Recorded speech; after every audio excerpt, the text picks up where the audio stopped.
How does one completely devote oneself to a warrior spirit? How does being a devotee of a warrior spirit like Uguferi of the Loa in the Vodou tradition work in a practical life? How something like this works is that you have to loosen your idea of what a warrior is. Of course, you should always be ready to fight. You should be willing to sacrifice yourself for others if the need does arise. But in day-to-day life, that simply isn't the case. That's not something we encounter a lot, especially in the first world countries of the West. Now, what does it mean in a practical everyday life? It means being willing to look at yourself, to not be afraid, to approach your weaknesses and your problems with the utmost courage. Courage that lacks the willingness to succumb to sloth, laziness, and egotistic indulgences of fantasies about how great one is.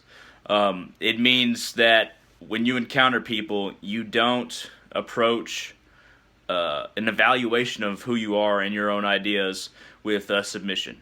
You should always say who you are, why you are this way, and if somebody has a problem with it, then you talk about it.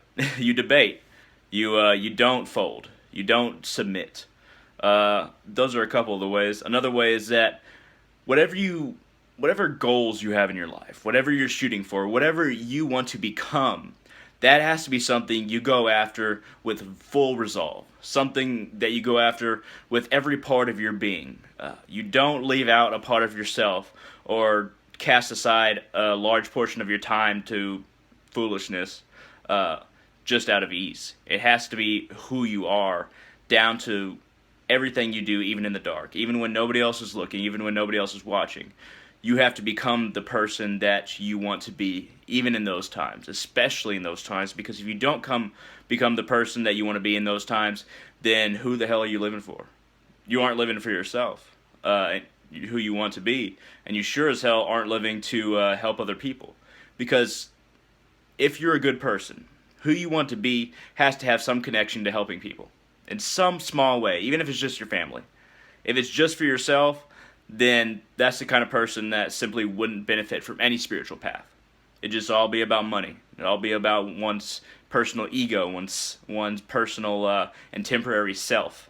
And when it's just about that, when your entire life is just about that, and not for anyone else, just for you, then you have no business talking to the spirits, the gods, or any other divinities in any system. You simply will not gain anything from it if you're talking to the right-hand path entities. If you're talking to the left-hand path entities, you'll probably gain it quick, but in the long run, the path will tear you apart. And I've seen it before. And I've fallen in certain ways before. And I gained things quick, but it did not turn out to work out. It did not work out in the long run, and I realized the error of my ways when I became a completely different person. And it took a long time, but you have to choose, if you're going to follow a warrior spirit, a warrior god, to be a warrior in a multitude of ways, not just in the ways of combat and fighting, being ready or not being afraid. It has to be who you are as a person and how you pursue things. And that's how you follow a spirit like Uguferi in your day-to-day life. That's how you become more like that spirit, that powerful spirit who can manifest himself in every single part of your life if you're willing to look at your life in a different way, a slightly different way than most people in society look at it. Because every single moment, every single minute, every single hour of every day has to do with being a warrior in some, at least the tiniest of ways. It has to do with being a warrior. Life itself is a constant battle against our weaknesses, the things that eat at us, the things that we succumb to. Every single second, we have some kind of thought. Even when we're in dreams or inebriated, anything like that, we still think our brain still works. And if we can influence every single moment of our day, even when we're asleep, and there's a ton of ways you can influence a dream state. If we influence it for a certain path, towards a certain goal, and persevere like a warrior, we will become who we want to be. And that's all I got to say about that.